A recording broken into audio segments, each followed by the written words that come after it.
You know that moment when you're speaking English and everything you're saying is correct, but something still feels wrong? Yeah, like you can feel the other person's face change, just a little, and you don't know why. Exactly.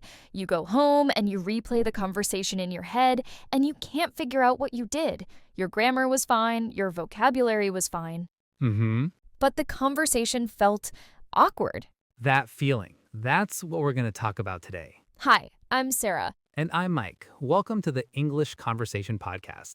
This is a place where we talk about real English, the kind that happens between people, not in textbooks. And today, we want to talk about something that almost nobody talks about, but everyone feels.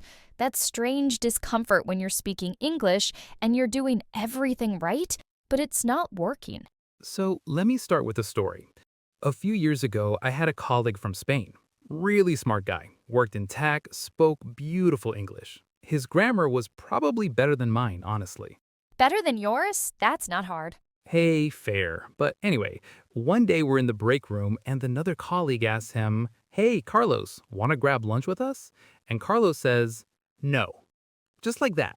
No. Oh, no. Right? And the thing is, he didn't want to go to lunch. So his answer was correct. It was honest, it was grammatically perfect, but everyone in the room felt it, this coldness. Yeah, because in English, we almost never just say no like that. Not to an invitation. Exactly. And Carlos didn't know that. He went back to his desk thinking everything was fine. But the other person felt a little rejected, maybe even a little hurt. And this is the thing that so many English learners don't realize. The problem isn't the words, the problem is how we use them in social situations. It's about the feeling behind the words. Right, and this is what we want to talk about today, because if you've ever felt like your English sounds awkward or robotic or just off, even when it's correct, this is probably why. It's not your grammar, it's not your vocabulary, it's not even your accent. It's that you're speaking textbook English in a social situation, and those are two completely different things. So let's go back to that moment with Carlos. What should he have said? Well, in English, when someone invites you to something and you don't want to go, you don't just say no, you soften it. You might say something like, "Oh, I'd love to, but I actually brought my lunch today." Or, thanks for asking, but I think I'm going to eat at my desk today. I've got a lot to finish. Or even just, not today, but thanks, with a warm tone. Right, and notice what we're doing here. We're not just answering the question, we're taking care of the other person's feelings. This is what I mean by social English. In English speaking cultures, especially in places like the US, UK, Canada, Australia, we wrap our words in softness. Yeah, And if you don't do this, even if your English is perfect, people feel something's wrong. They can't always explain what it is, but they feel it. and here's the hard part. Nobody teaches you this. Not in school, not in English classes, not in apps. They teach you grammar, they teach you vocabulary, they teach you pronunciation.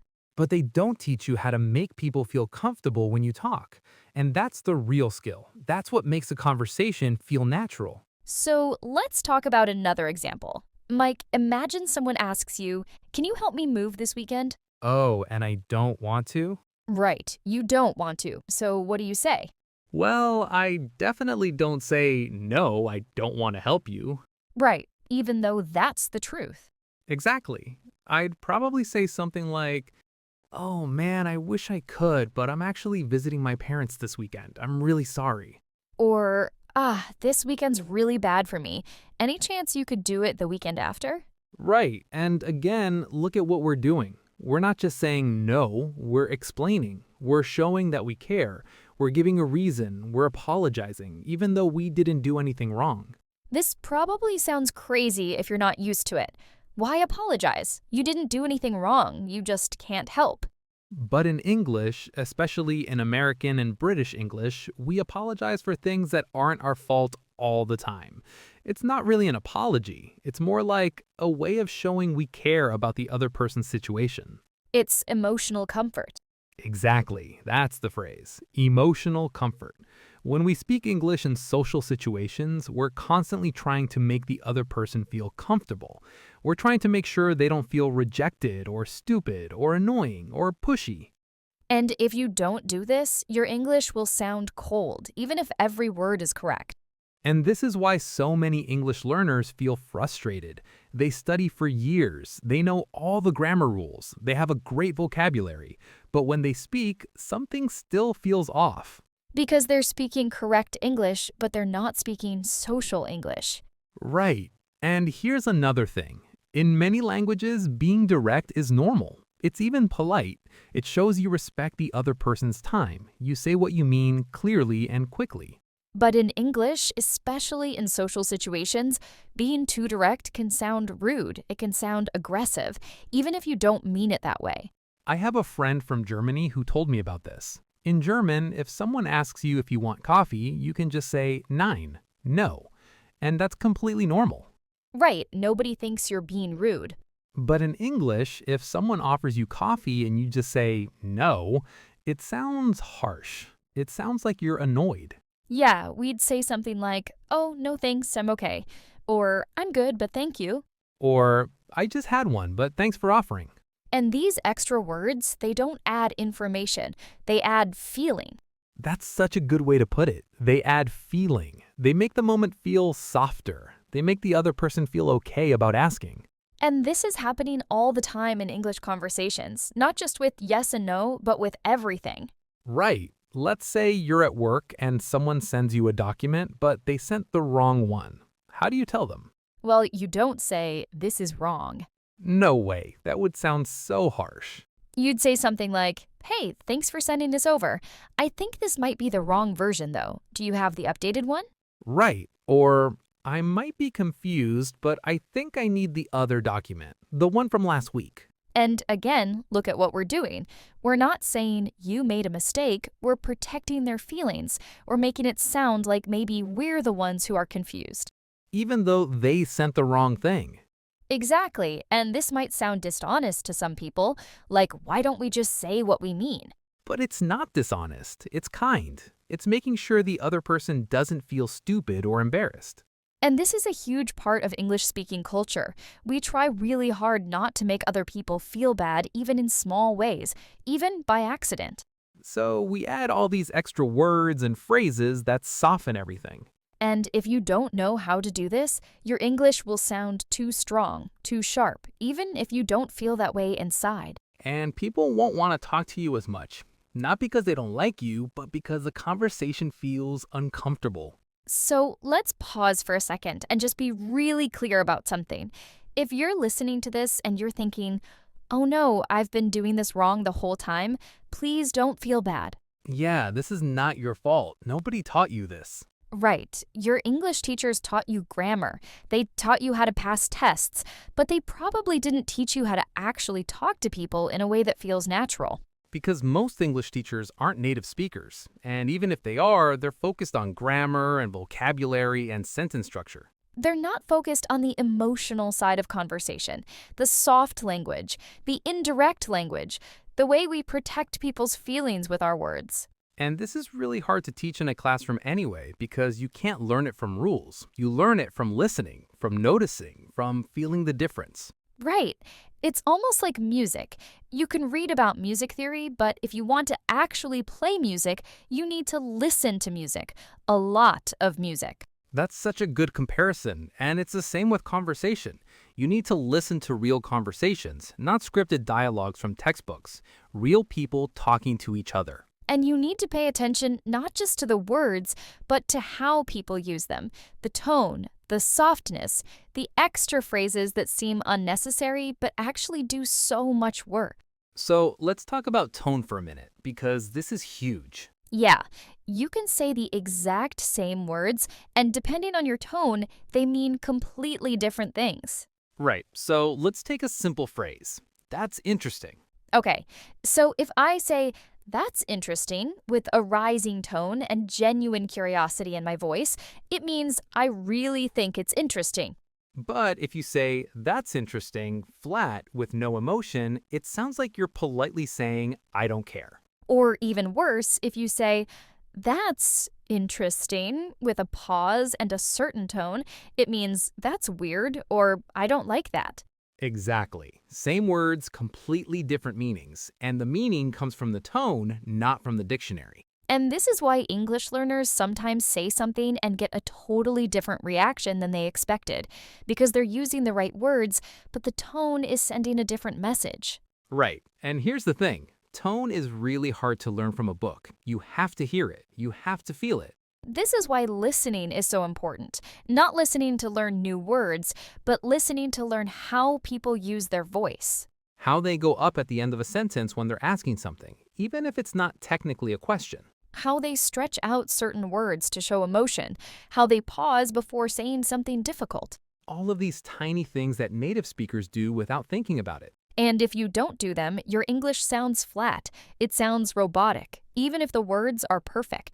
So here's another really important thing. In English, we often say the opposite of what we mean, and you're supposed to understand from context and tone. Oh, yeah, this is a big one. So let's say you help your friend move, and it's really exhausting, hours of carrying heavy boxes. And at the end, your friend says, "That was fun," with a certain tone. Right, they don't mean it was actually fun, they mean the opposite. It was terrible. But you're supposed to laugh and agree and say, "Oh yeah, so much fun," with the same sarcastic tone. And if you take it literally and say, yes, I enjoyed it very much, the moment gets weird. Because you missed the tone, you missed the sarcasm. And this happens all the time in English. People say things they don't literally mean, and you're supposed to understand from how they say it. Another example. Let's say it's raining really hard outside, like pouring rain, and someone looks out the window and says, "Beautiful day." They mean the opposite. They're being sarcastic. They're saying the weather is terrible. And the correct response is to laugh or roll your eyes or say, "Oh yeah, gorgeous." Not, but it's raining. Right, because everyone knows it's raining. The joke is saying the opposite. And this kind of ironic, sarcastic tone is everywhere in English conversation, especially in British English, but also in American English. And if you're not used to it, you'll miss it, and the conversation will feel confusing. So let's bring this all together. What we're trying to say is that speaking English naturally isn't about grammar rules or fancy vocabulary. It's about understanding how English speakers use language socially. It's about softness, indirectness, emotional comfort, taking care of other people's feelings with your words. It's about tone and implied meaning, understanding what people mean, not just what they say. And the only way to really learn this is to listen, a lot, to real conversations. Not to study, not to memorize, just to listen and notice and start to feel the patterns. And this is what we want to do with this podcast. We want to help you hear real English, the social side of English, the human side. Because that's what makes conversations work. That's what makes people want to talk to you. Not perfect grammar, not big vocabulary, but the feeling that you understand them and you care about how they feel. And once you start to understand this, English becomes so much easier because you stop trying to be perfect and you start trying to be human. You start to relax, and when you relax, conversations flow better, people respond to you better, everything feels more natural. So if you've been feeling frustrated because your English feels awkward even though you study really hard, we get it, we understand, and we want you to know that it's not your fault. You just haven't been learning the right thing. You've been learning textbook English, and now it's time to learn social English. And that's what we're here for. Every day, we're going to talk about real English. We're going to show you examples. We're going to help you hear the difference. And slowly, without even realizing it, you're going to start to feel it. You're going to start to notice these patterns, and your English is going to start to sound more natural. Not because you studied harder, but because you listened more. So that's it for today. We covered a lot. The main thing we want you to remember is this. The reason your conversations feel awkward isn't because your English is bad. It's because you're using correct English in situations that need social English. And social English is all about softness, tone, and making people feel comfortable. It's not about rules. It's about feeling. And you learn it by listening, by noticing, by giving yourself permission to sound less perfect and more human.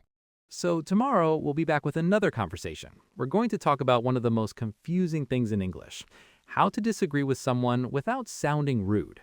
Because that's another place where being too direct can really cause problems. So come back tomorrow. Listen while you're having coffee, or walking, or cooking, or just relaxing. The more you listen, the more natural English will feel. Not because you're studying, but because you're absorbing it, the same way you absorbed your first language. Thanks for listening today. We're really glad you're here. And remember, your English is better than you think. You just need to learn how to use it with people, not just with grammar books. See you tomorrow. Take care.